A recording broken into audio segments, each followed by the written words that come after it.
Bismillahirrahmanirrahim. Assalamualaikum warahmatullahi wabarakatuh. Waalaikumsalam warahmatullahi wabarakatuh. Innal hamdalillah nahmaduhu wa nasta'inuhu wa nastaghfiruh wa na'udzu billahi min syururi anfusina wa min sayyiati a'malina. May yahdihillahu fala mudhillalah wa may yudlilhu fala hadiyalah. Asyhadu an la ilaha illallah wahdahu la syarikalah wa asyhadu anna Muhammadan abduhu wa rasuluh la nabiyya wa la rasula ba'da.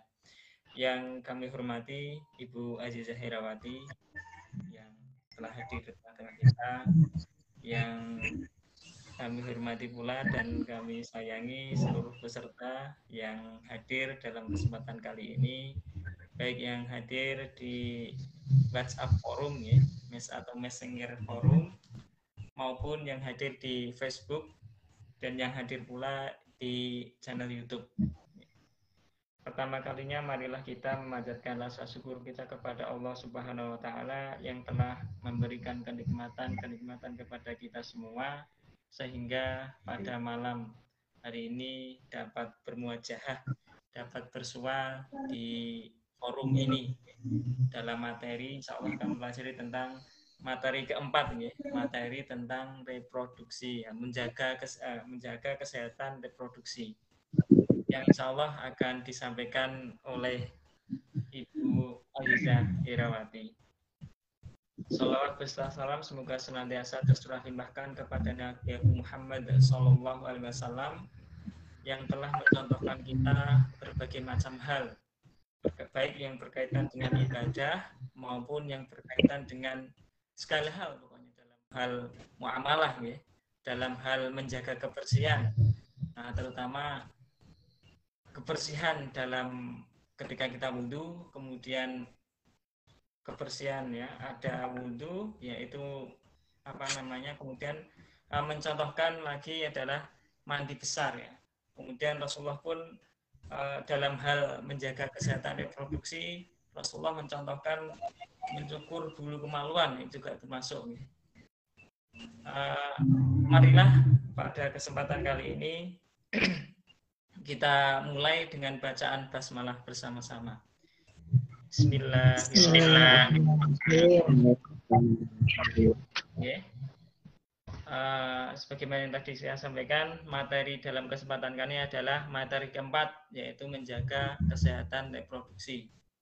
Langsung saja, karena mengingat waktu sudah malam, untuk saya serahkan ke Mbak atau Ibu Azizah Herawati. Kepada beliau dipersilakan. Terima kasih. Assalamualaikum warahmatullahi wabarakatuh. Waalaikumsalam warahmatullahi wabarakatuh. A'udzubillahi minasyaitonirrajim. Bismillahirrahmanirrahim. Alhamdulillah wa syukurillah, la haula wa la quwata illa billah. Assalatu wassalamu ala sayyidina Muhammadin la nabiyya ba'dah.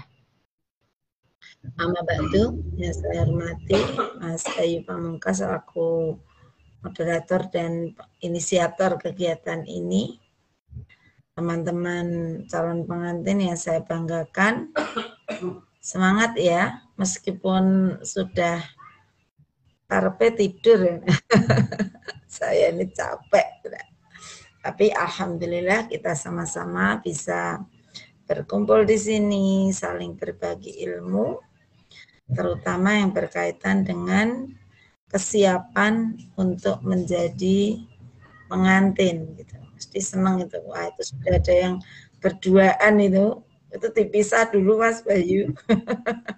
HP-nya dewe-dewe. Sudah hijab ya.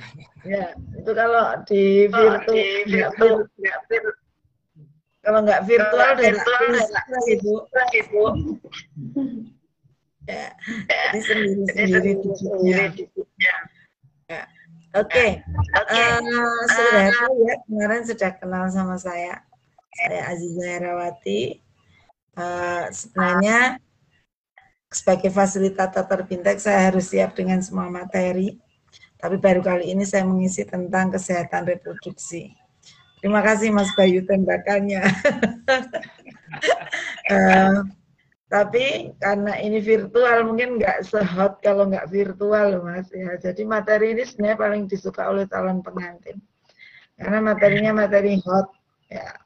Bukan saru tapi ini ilmu ya. Jadi bukan saru tapi ilmu biasanya juga kita hadirkan dari tenaga kesehatan. Yang membedakan jelas dengan kami para fasilitator adalah karena maaf kalau dari puskesmas mungkin dari dinas kesehatan sisi kesehatannya lebih dominan ya. Jadi sisi teori kesehatan bahkan terkesan formal, kadang kaku gitu ya. Tapi di kita akan lebih hubungkan dengan reproduksi sehat ala Islam ya. Kita sebagai seorang muslim, tadi Mas Bayu juga sudah membuka dengan bagaimana Rasulullah mengajarkan kita tentang kebersihan, kesehatan gitu.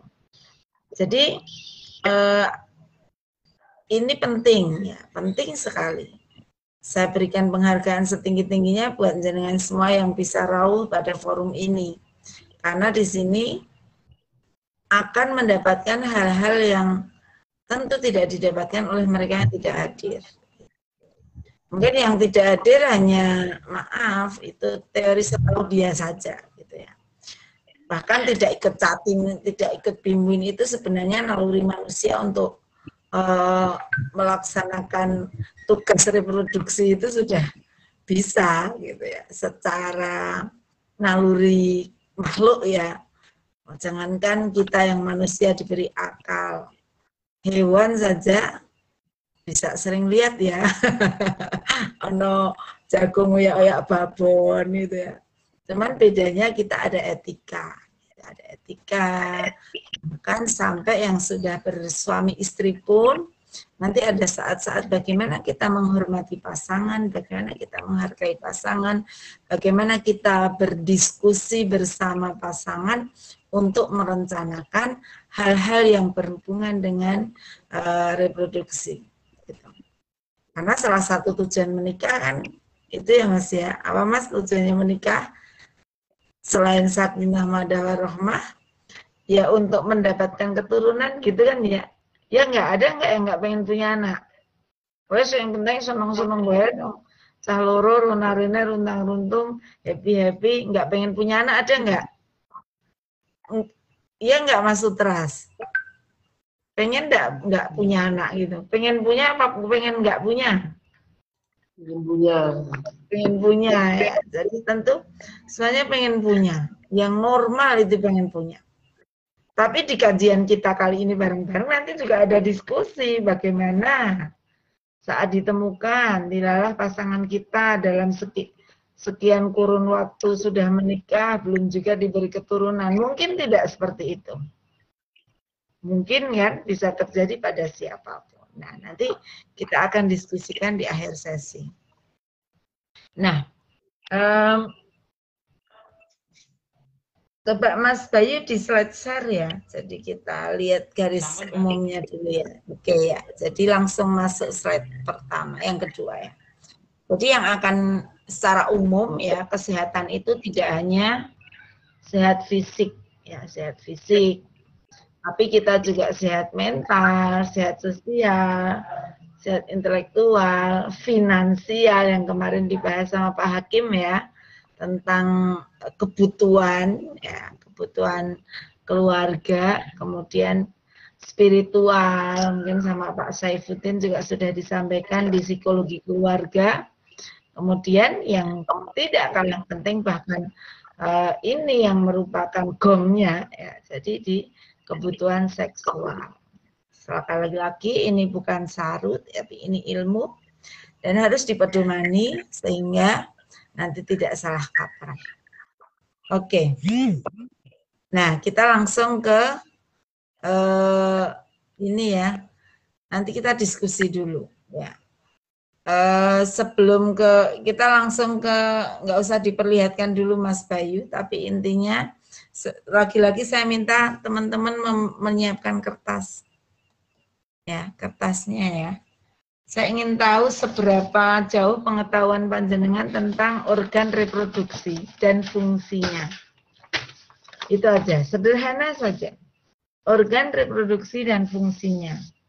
Laki-laki membawa kertas sendiri, perempuan membawa kertas sendiri. Ya, coba yang laki-laki menulis 3 organ reproduksi yang dimiliki. Ini ora saru loh. Ya. Apa? 3 organ reproduksi yang dimiliki laki-laki dan 3 organ reproduksi yang dimiliki perempuan. Yang perempuan menulis punya perempuan. Dan fungsinya. Tentu nanti akan lebih banyak milik perempuan.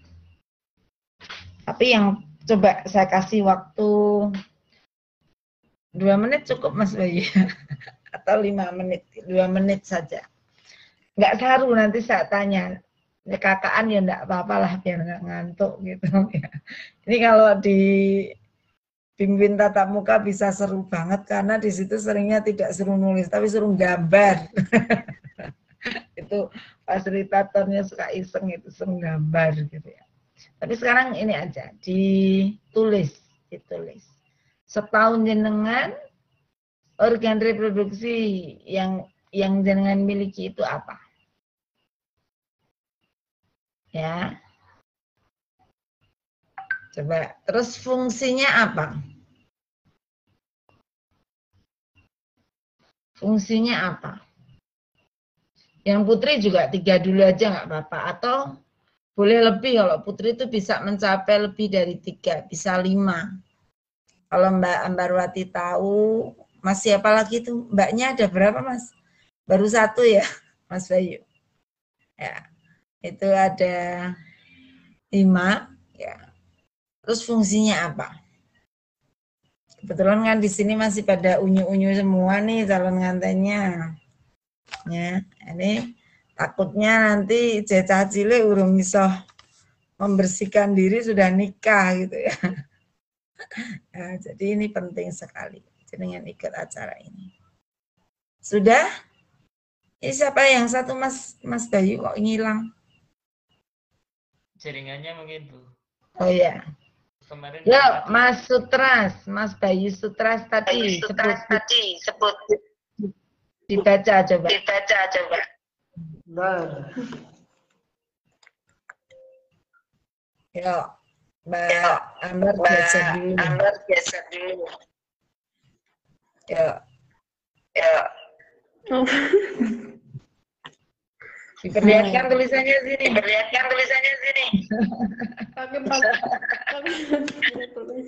Bentar. Ya, masih.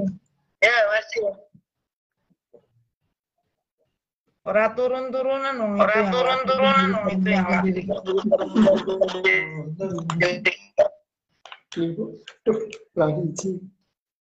Ya, Mas, apa yang putri dulu? Silakan yuk, kita biar cepat. Ya. Ya.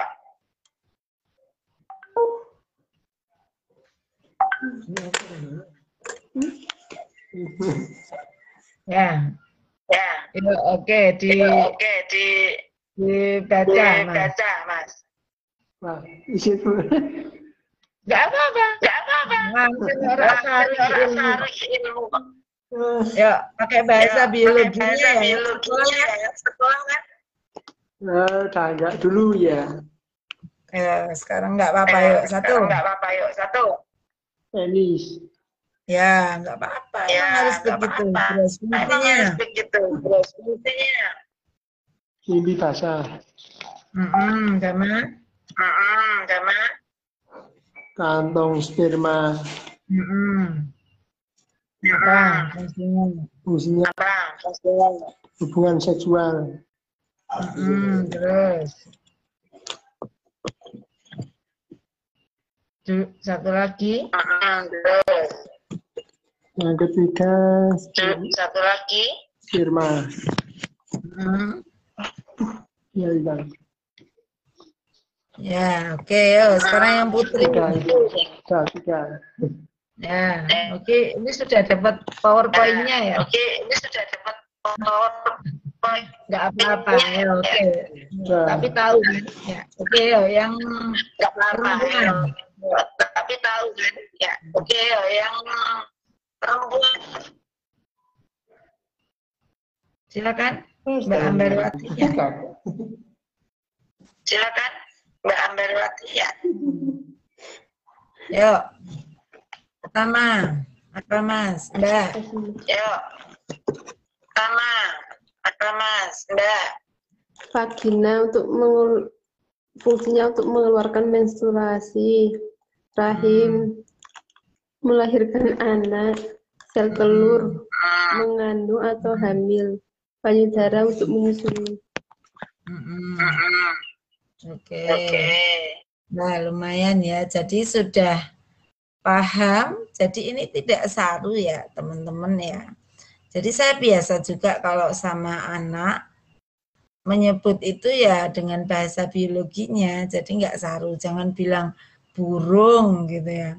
Burung nanti ono wong ngomano wis duneke saru ya. Padahal itu ya memang burung itu ya burung, ada burung merpati, ada burung, tapi urusan muni manuk ngono wis yo guyu cekakaan gitu ya. Kemudian sebaliknya kalau kita nyebut organnya perempuan vagina ya nggak apa-apa, nggak saru kan kalau kita sebut vagina. Akan berbeda kalau kita menyebut justru malah diplesetke gitu ya. Jadi ini penting buat kita nanti termasuk pada pendidikan anak. Gitu. Anak kita kenalkan dengan nama biologi gitu. Jadi tidak saru, dia paham gitu ya. Jadi anak saya dari kecil sudah biasa. Ini penis, ini vagina, ini payudara, ini anus gitu.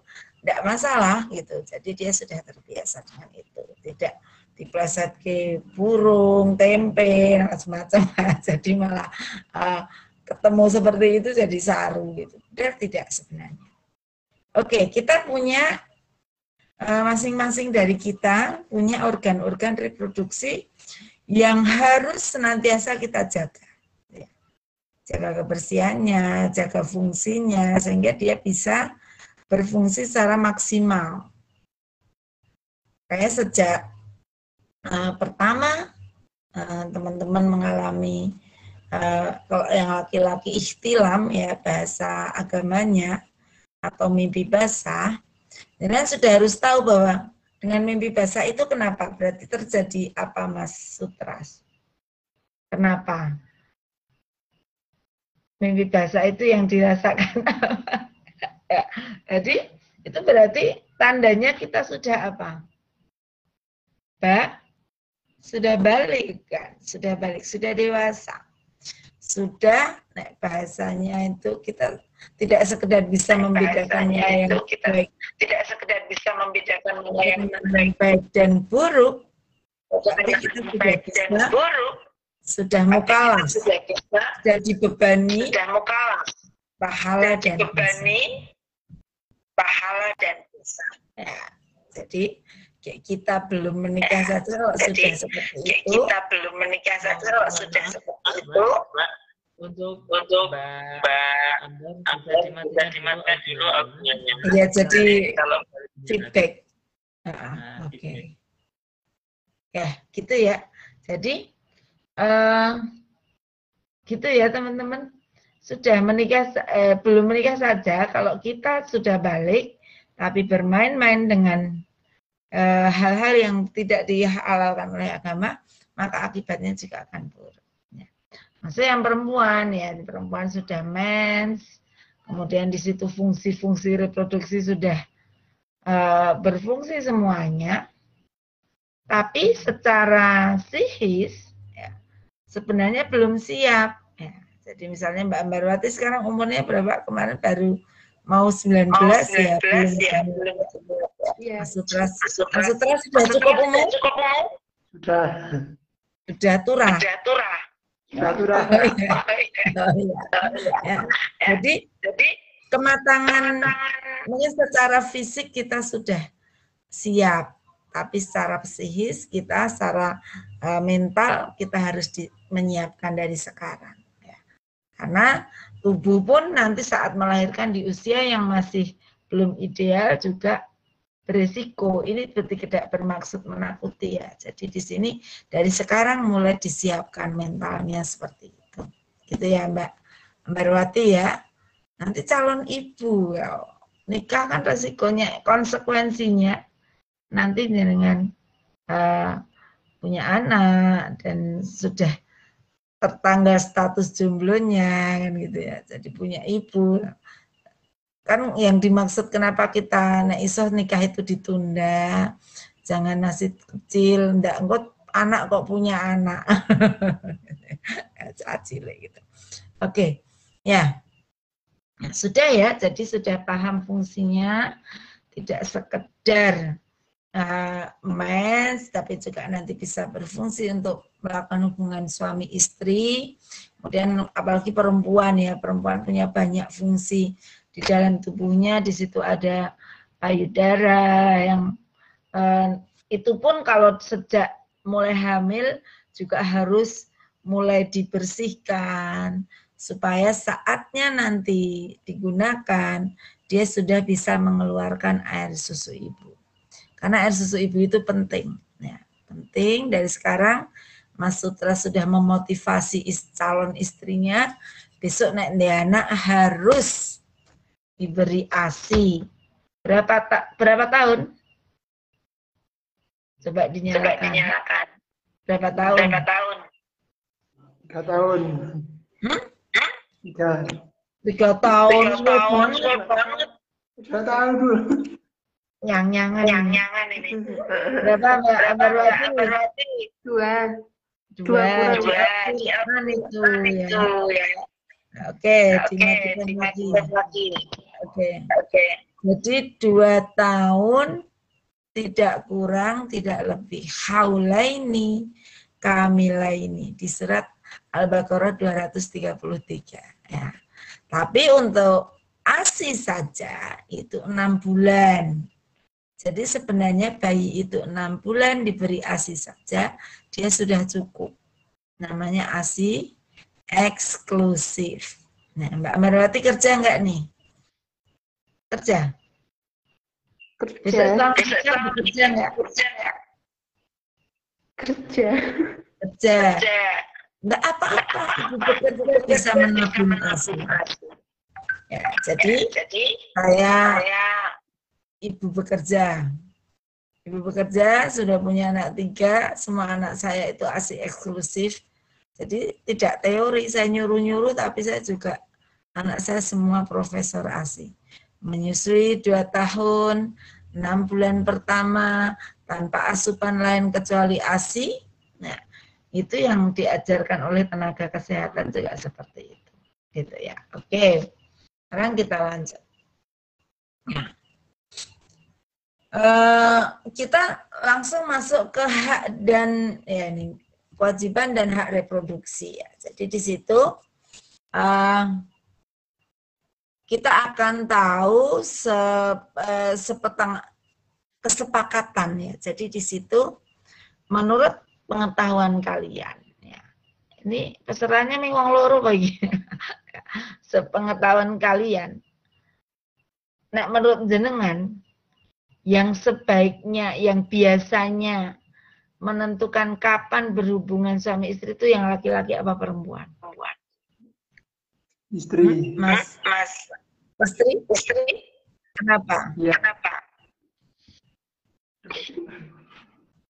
Kenane.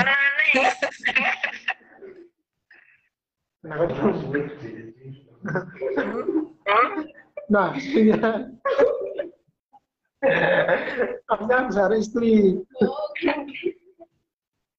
Oh ya, setuju nggak Mbak Ambarwati? Aku menjawab. Gimana? Yang biasanya menentukan kapan mau berhubungan dan tidak itu suami atau istri?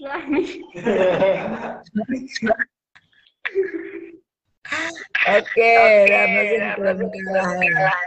Oke. Sekarang Pepet. kembali ke kertas tadi ya. Saya kasih waktu 2 menit. Diskusikan ya. Kapan merencanakan untuk hamil? 1. Kemudian jarak kehamilan. Mau berapa menurut jenengan? Kemudian menurut pengetahuan jenengan, jarak ideal kelahiran anak itu berapa? Terus yang keempat, jenengan berencana punya anak berapa? Kirian. Nomor kali nopo? Ya, nomor 2.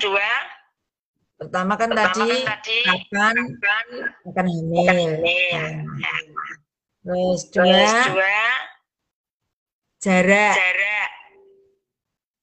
Merencanakan jarak kelahiran anak. Kemudian yang ketiga,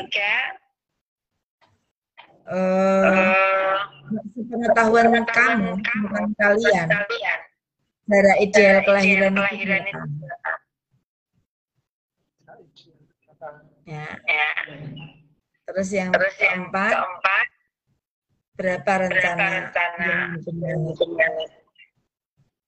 5, 6. Oke, saya tunggu 3 menit saja. Ayo. Matiin dulu. Biar nggak sibuk.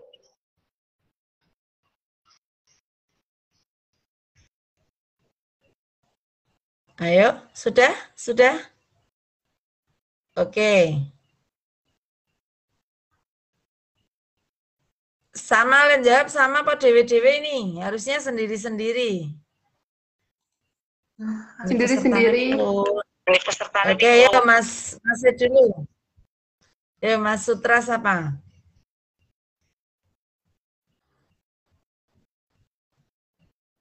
Turun-turunan loh. Ya. Agak ke sini Mbak Ambar. Ya, oke, yuk Mas Sutras. Berapa? Kapan rencana punya anak? Segera atau menunda? Yuk. Guyu baik. Yuk dihidupin. Dihidupin mikrofonnya.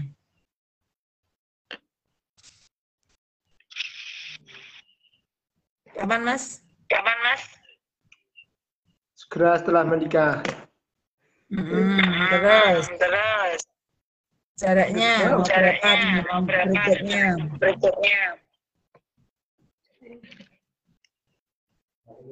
Jarak 5 bulan. 5 bulan? 5 bulan. 5 tahun. 5 bulan rumah Putus-putus apa suaranya? ya atuh ya mundulan kakis. Sinyale, Bu. Oke. Ini bagus wifi. Terus idealnya berapa idealnya? Punya anak itu.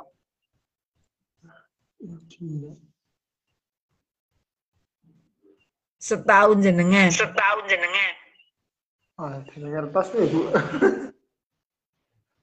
Dikira-kira.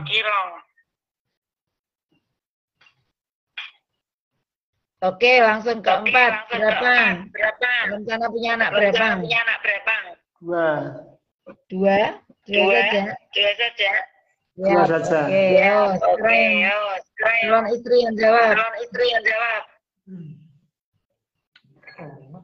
Segera. Cepet. Jarak. Orang nunggu gede sih, Mbak. Apa? Nunggu lebih umurnya kan baru mau 19 tahun. Desember. Sudah siap. Insya Allah.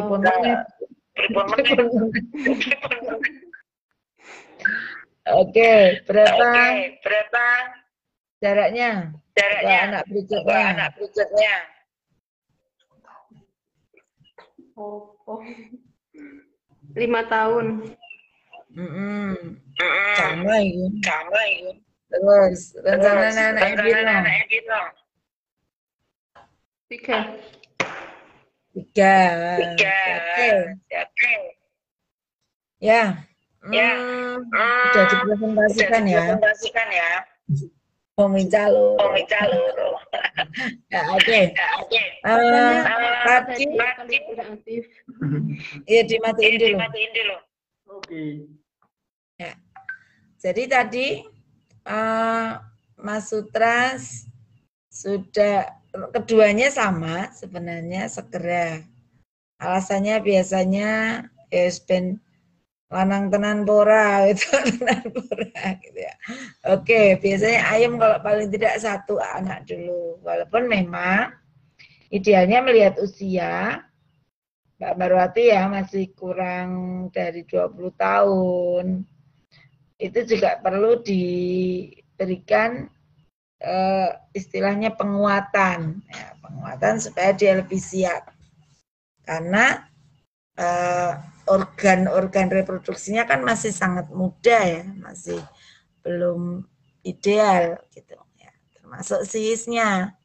Dan sampai kelahiran anak justru menjadi repot, akhirnya ngerepoti ibune gitu. Padahal engko katanya mau punya anak 3, anaknya oke. Spesialnya mbahnya muni dimong dewi. Itu kejadian yang sering terjadi. Gitu ya. Jadi dari sekarang kenapa kita harus merencanakan dari sekarang? Ya itu penting gitu ya. Apalagi era sekarang sudah tidak zamannya banyak anak banyak rezeki. Walaupun memang seperti itu banyak yang terjadi, tapi kondisi masyarakat saat ini tidak seperti zaman dulu. Biar anak oke lewat dodolan dewi-dewi rado nakal aku tunggu HP, ndak pakai laptop, ndak, dan mau bantu kerjaan rumah. Ya, pengalaman era saya, mungkin saya dengan era Mas Bayu aja udah jauh ya. Mas Bayu baru lahir, saya sudah lulus kuliah, lulus SMA ya. Jadi eranya berbeda. Pun merasakan seperti itu. Ya. Nah, sekarang nggak ada anak yang sekolah nggak antar jemput gitu ya, ya kan? Terus ibunya, maminya mami rempong, mami sosialita, ini yang kadang menjebak kita pada hedonisme, yang kehidupan ala-ala orang lain yang akhirnya memaksa kita keluar dari diri kita sendiri. Ya. Kemarin kan di Pak Hakim juga sudah dijelaskan keinginan dan kebutuhannya beda kan gitu. Kita utamakan yang kebutuhan. Kemudian jarak ya. Jadi memang idealnya, maaf ini Mas Bayu juga anaknya kecil-kecil ya. Jadi putranya cilik-cilik itu ya. Jarak ya memang tidak terlalu jauh juga tidak terlalu dekat kan ya, ada di KB itu ya. Jadi di PKKBN itu ada promosi punya anak itu jangan terlalu tua, jangan terlalu muda, jangan terlalu sering, jangan terlalu dekat, ya itu ya. Jadi satu lagi apa ya, 5 terlalu pokoknya. Jadi jangan terlalu jaraknya terlalu dekat, kemudian terlalu banyak ya, terlalu banyak otomatis terlalu sering itu. Ya. Karena apa? Organ juga perlu istirahat. Mengasuh anak itu tidak gampang ya. Lelah, harusnya tidur, tapi harus bangun. Nah ini juga kepedulian jadi suami siaga juga siap itu Mas Sutras ya. Disorak sesuk nganteni popok. Biasa nyuci enggak Mas? Nyalain. Biasa nyuci. Bayi pora. Mandiri kok. Oh, bisa ya? Ganti popok bisa? Bisa. Nyuci baju bisa? Bisa lah Bu. Insya Allah. Nah, tenang, sudah biasa belum? Sudah. Ya. Jadi, nah ini ya, jadi sudah terlewati tadi jumlahnya juga yang ideal. Memang semua kuasa Allah ya. Kita hanya ikhtiar. Salah satu ikhtiarnya dengan apa? Setahun jenengan untuk mengatur jarak itu. Yang paling populer dapat dari apa? Yang dicanangkan pemerintah. Ikut program apa?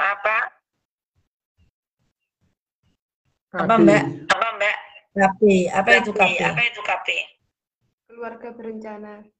Keluarga berencana. Setahu kalian KP itu apa selama ini? Harus anaknya 2. Nek wis terlanjur unjuk sekoloro terus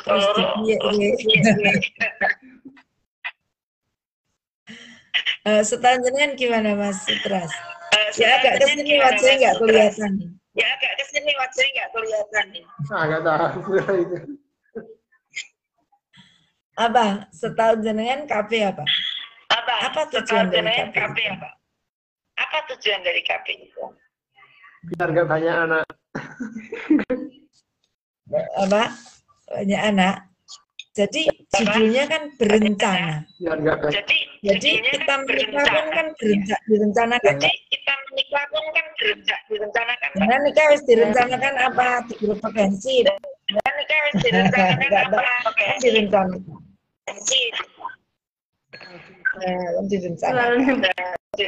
Punya anak juga direncanakan. Oke. Coba dimatiin dulu. Biar nggak feedback. Ya, jadi KP itu keluarga berencana. Namanya juga berencana. Jadi direncanakan tadi yang saya sampaikan tadi ya.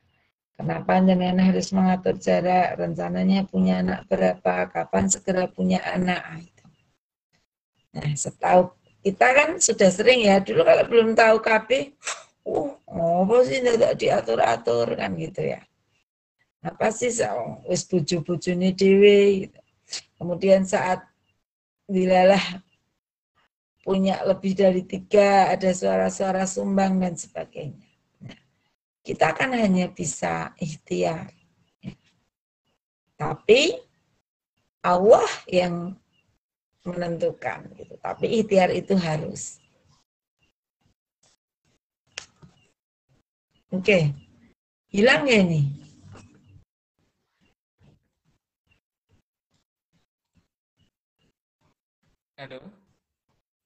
Halo. Mas Sutras. Hilang Mas. Halo. Mas Sutras. Putus-putus suaranya.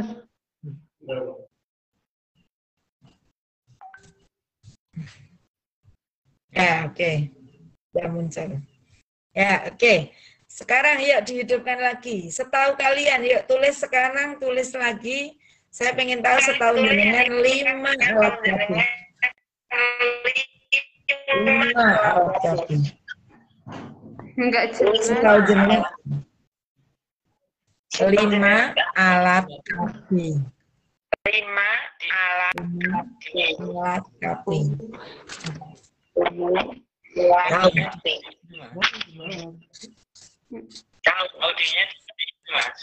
Iya.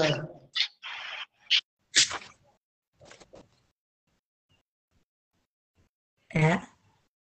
Ini Mas, ya.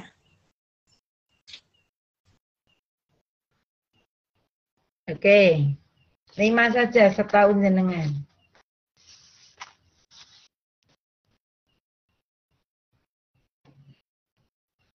Oke, apa Mbak Ambarwati setahun jenengan apa?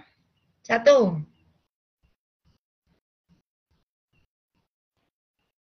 Apa Mbak? Kedengeran enggak suaranya? Yuk dihidupin. Ya. Susu. Apa? Ya. Susu, oke. Suntik. Terus. Susu, oke. Suntik, ya. Suntik, ya. Pil. Apa lagi? Bisa ditambah? Apa lagi? Implan. Itu yang dipakai tambahan ya. Susu, suntik, terus. Susu, suntik, terus. Implan. Implan. Spermisida. Implan itu sama dengan susuk ya. Oh, Oke, yang lain. Yang paling sering orang pakai apa? suntik KB. Suntik KB, terus apa lagi? Suntik, susuk. Susuk. Apa tadi? Pil. Susuk sama implan sama enggak? Pil. Pil. Oke, terus. Yang pakai jangka waktu lama, saya pakai lama.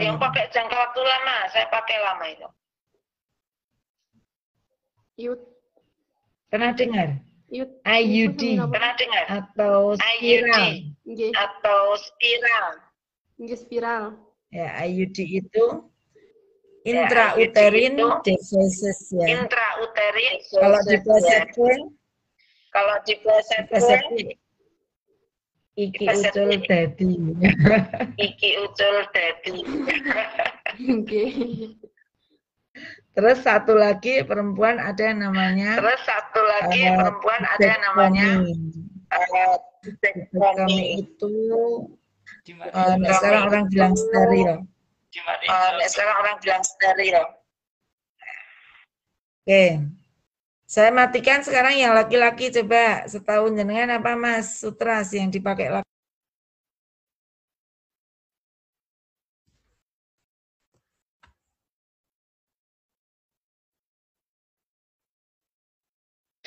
Malah jadiin semua. Mas Sutras dinyalain, ayo Mas Sutras gitu sih ngomong, ayo.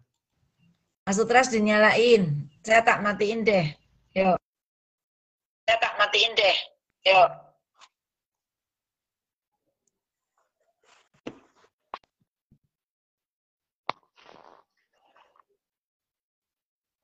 Diem, kok diem, yuk. Oke, ngomong lagi. Yuk, apa yuk? Laki-laki pakai alat KB apa?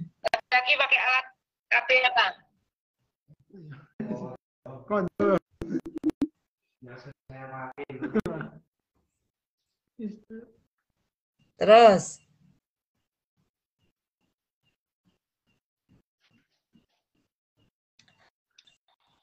Lawannya tubektomi apa? Vasektomi ya. Jadi vasektomi ya. Ada lagi yang diajarkan Rasulullah.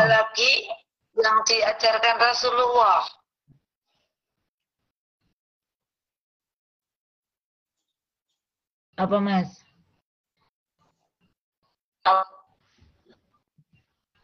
Azal. Atau pernah dengar azal? Belum. Senggama terputus, jadi dikeluarkan di luar. Ini nggak saru ya, jangan bayangin dulu tapi. Oke. Ya. Oke, dimatiin sekarang saya ngomong. Ya, dimatikan. Gini, ya terima kasih berarti cukup tahu ya, cukup tahu alat KB itu bentuk ikhtiar kita untuk mengatur jarak kelahiran. Biasanya kalau dari puskesmas nanti ada peraganya, tapi intinya nanti silahkan didiskusikan. Paling tidak kalau sudah punya putra satu, ya Mbak ya, Mas Mbak kalau sudah punya putra satu, nanti bisa konsultasi dengan bidan atau dokter kandungan atau tanya-tanya saudara, kakak, alat KB yang nyaman. Karena kalian itu push itu kayak kucing, dipus itu moro. Push itu pasangan usia subur. Ya, sangat rentan sekali untuk terjadi kehamilan berkali-kali apabila ya terjadi koitus itu gitu ya. Jadi kalau terjadi hubungan seksual, peluang untuk hamil untuk pasangan usia subur itu sangat mungkin. Saya aja yang sudah kepala 4 lebih, ya hari ini saya ulang tahun loh. Saya udah 46 tahun hari ini. Nah, ini hadiah ulang tahunnya ikut WhatsApp forum bersama Mas Bayu ya. Jadi itu masih rentan gitu ya, masih rawan juga sering karena memang subur gitu ya. Kami pasangan usia subur, kadang guyon dipendeli iwe hamil gitu, walaupun tidak mungkin ya, masa dipendeli iwe hamil. Sandali jajar hamil enggak ya, enggak. Tapi sebegitunya gitu. Makanya saya sampai umur sekarang pun masih menggunakan alat kontrasepsi ya. Jadi yang dipakai yang nyaman memang yang istilahnya jangka panjang, Mbak. Ya. Tapi tergantung kondisi. Ya, ini sekedar saran saja ya. Pengalaman saya sudah memakai banyak sekali alat kontrasepsi. Kalau Mbak Ambarwati pelupa, jangan pakai pil karena pil itu setiap hari harus dikonsumsi. Nah, Dino gitu. Saya pernah pakai pil tak tahu mengarep TV, ben ralali gitu ya. Jadi sehari saja nggak minum, tidak boleh dirapel. Karena itu ibarat penjagaan. Satu kok absen, itu nanti terus kan pageri kebuka, Mas. Gitu ya. Jadi itu. Kemudian suntik ya, suntik juga tidak, jangkanya lebih lama daripada pil ya. Pil kan tiap hari, kalau suntik kan ada yang 1 bulan sekali, ada yang 3 bulan sekali. Ya, itu juga biasanya kalau baru anak pertama beraninya suntik itu. Kemudian udah ya susuk sama IUD ya, spiral itu memang jangka lama kalau susuk dipasang di sini kayak jarum ya. Saya belum pernah pakai, tapi itu fungsinya juga memasukkan hormon. Kemudian untuk IUD memang dipasang oleh ahlinya di vagina. Ya, jadi di situ jangka waktunya lama ya, paling enggak 5 tahun ya. Sudah 5, 8 ada bahkan 10 tahun. Nanti ganti gitu ya. Jadi jaraknya bisa diatur kelahirannya. Ya. Terus yang laki-laki, kadang perempuan itu mengalami lelah untuk ber-KB ya, karena ada beberapa efek samping memang. Bisa di berat badan, jadi gemuk, bisa juga karena hormon di wajah. Dan sok lihat ya, ada hitam-hitam di sini, itu bisa juga efek KB hormonal ya. Atau memang mau istirahat gitu. Nah, laki-laki gantian. Pakai apa, Mas? Pakai sarung. Nah, jangan, loh, saya harus pakai sarung kok tetap hamil, Bu. Wah, sarungnya sarung gajah duduk ya. Wah, sarungnya harus sarung sutra gitu ya. Jadi enggak sarung ya. Jadi ini ilmu. Itu ya. Jadi sesekali lelah, saya enggak tak kapin dengan yang kapin, Mas ya, termasuk tadi yang diajarkan Rasulullah azal itu ya. Senggama terputus. Jadi memang beresiko karena bisa jadi ada yang tertinggal di dalam gitu ya. Tapi itu tanpa alat KB apapun. Ada juga yang menggunakan kalender, bukan berarti kalendernya kapake ya. Kita kalendernya enggak gitu ya. Kalendernya ditandai. Coba dibuka mikrofonnya. Setahun jenengan masa subur itu kapan? Tahu nggak, Mbak? 12 hari setelah men. 12 hari setelah men. Mas Sutra tahu? Nggak tahu. Atau KB aja tuh. 12 hari. Ya, oke. Dari sekarang dimatiin dulu. Dari sekarang Mbak Ambarwati harus mengingat kapan hari pertama men terakhir. Ya, nikahnya kapan toh? Dihidupin. Nikahnya kapan? 26 September. Ini September ini. Ya. Minggu depan. Ya, mulai diingat kapan terakhir hari pertama terakhir men. Nah, itu nanti jadi perhitungan untuk HPL. Nah, termasuk masa subur itu tadi. Ya, masa subur itu hari ke-14 dari men pertama.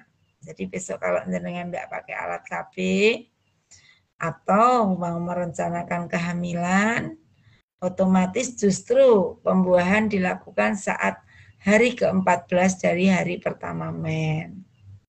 Atau toleransinya ya naik turun ke 13, 14, 15. Nah, di situ. Sebaliknya saat kita menghindari kehamilan, di saat-saat itulah kita tidak melakukan hubungan suami istri atau menggunakan kondom. Meskipun sudah menggunakan IUD juga tetap rentan terjadi kehamilan. Gitu ya. Jadi berdasarkan pengalaman ya banyak juga yang terjadi seperti itu. Itu ya. Jadi dari sekarang didiskusikan kapan gitu ya, mau pakai alat kontrasepsi apa, itu harus didiskusikan. Oke ya, jadi sekarang yang terakhir ya Mas Bayu, kita persingkat ya. Jadi intinya yang sering saya prihatin terhadap calon pengantin, bagaimana mereka yang apa yang dituntunkan Islam setelah ya, termasuk dalam berhubungan suami istri itu kita harus tetap saling menghargai, tidak memaksakan. Ya, mungkin pernah dengar dalil nek nggak mau nanti dilaknat malaikat sampai pagi gitu ya. Itu memang dalilnya seperti itu, tapi bukan berarti di situ untuk mengancam. Kita harus tahu kondisi pasangan masing-masing. Kemudian ini yang terakhir sekali, tuntunan setelah kita melakukan hubungan suami istri ya. Jadi kalau sebelumnya misalnya istri sedang haid, itu juga tidak boleh melakukan hubungan suami istri dalam arti terjadi penetrasi ya. Tapi kalau sekedar bersenang-senang dengan organ tubuh yang lain diizinkan ya. Ini Islam datang itu luar biasa. Kalau dulu wanita haid itu diasingkan, kalau sekarang tidak, tetap bisa bersama keluarga. Terus mandi, coba dihidupin, saya pengen tahu urut-urutan mandi janabah. Urut-urutan mandi janabah. Biasanya gimana Mbak Ambarwati? Biasanya gimana Mbak Ambarwati? Sudah pernah haid kan? Sudah pernah haid kan? Pertama apa? Pertama apa? Oh, saya cerita ini melepas baju juga. Urutannya aja. Urutannya aja. Ya, lepas baju jelas. Sang wanduk, siapkan sabun, siapkan sabun, Siapkan baju ganti. Nah, yuk ngana aja, yuk. Urutannya apa biasanya kalau mandi? Bedanya dengan mandi biasa. Membersihkan alat kelamin. Wudu. Terus. Baca niat mandi wajib.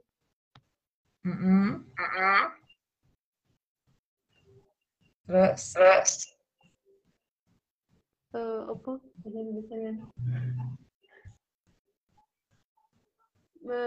Mengguyur 3 kali. Tapi yang rata. Apa yang diguyur? Badannya dari atas sampai bawah. Ya, harus terus. rata. Ya, terus. HP ini error kan? Bentar, HP ini error. Itu ngepek. Biasanya gimana? Biasanya aja, yuk Mas Putra. Gimana? Orang muda. Berarti pilates betul. Aduh. Sing penting keramatnya. Nah, ini yang jadi masalah ya. Gimana? Mas Putra.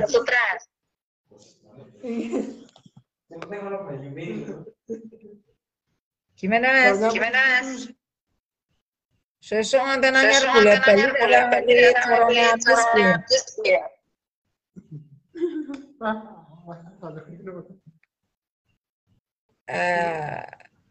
Ya, nanti dilihat pedomannya ya.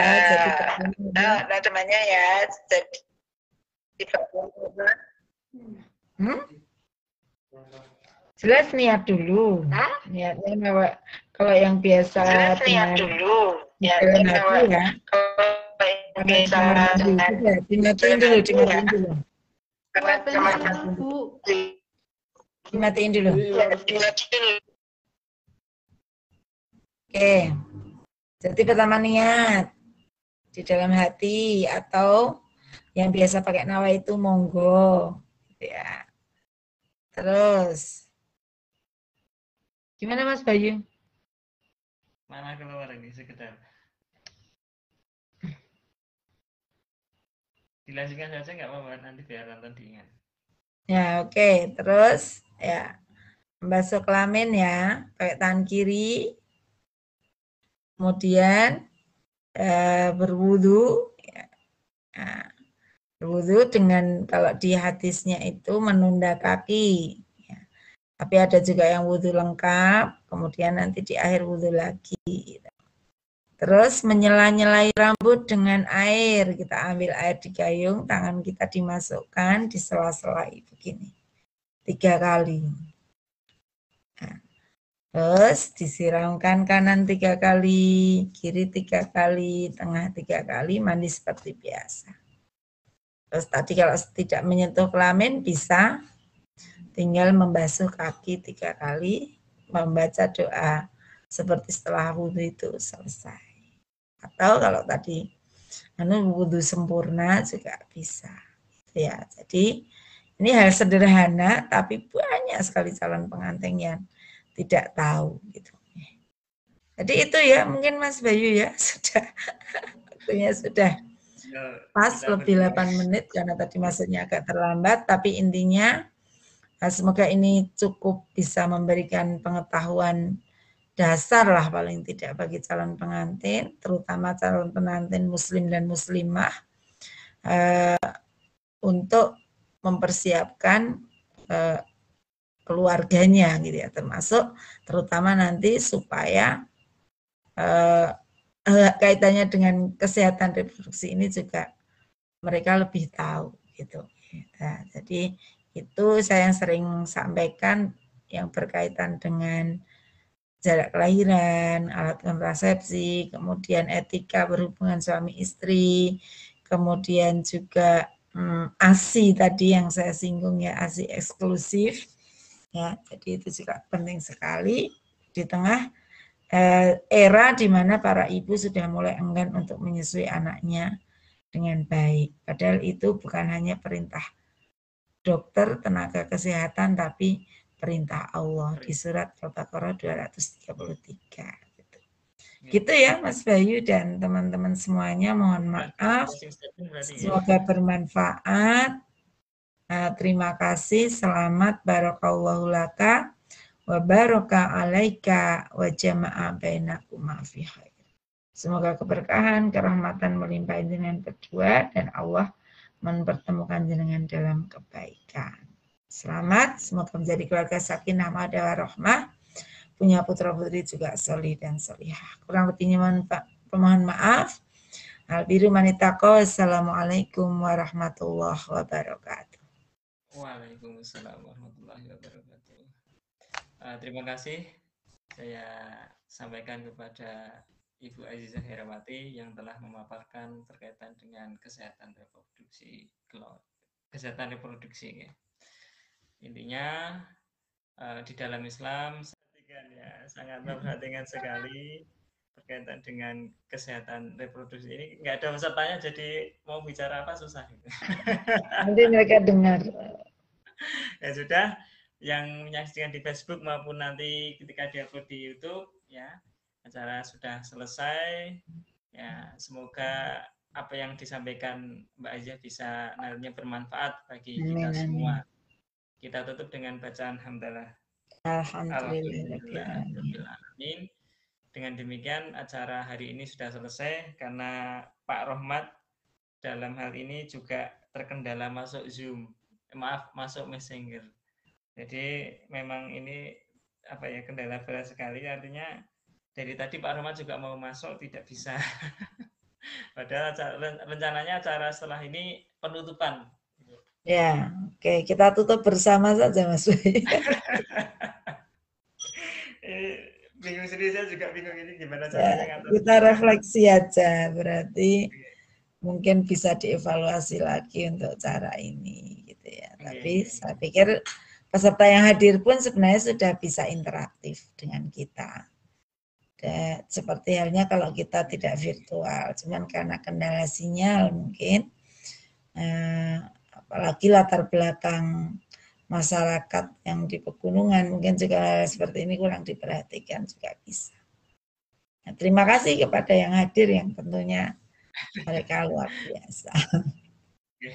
Sekian Ya. ya, kita akhiri. Ya, oke. Assalamualaikum warahmatullahi wabarakatuh. Waalaikumsalam warahmatullahi wabarakatuh. Oke, gimana keluarnya? Ya, oke, sudah keluar.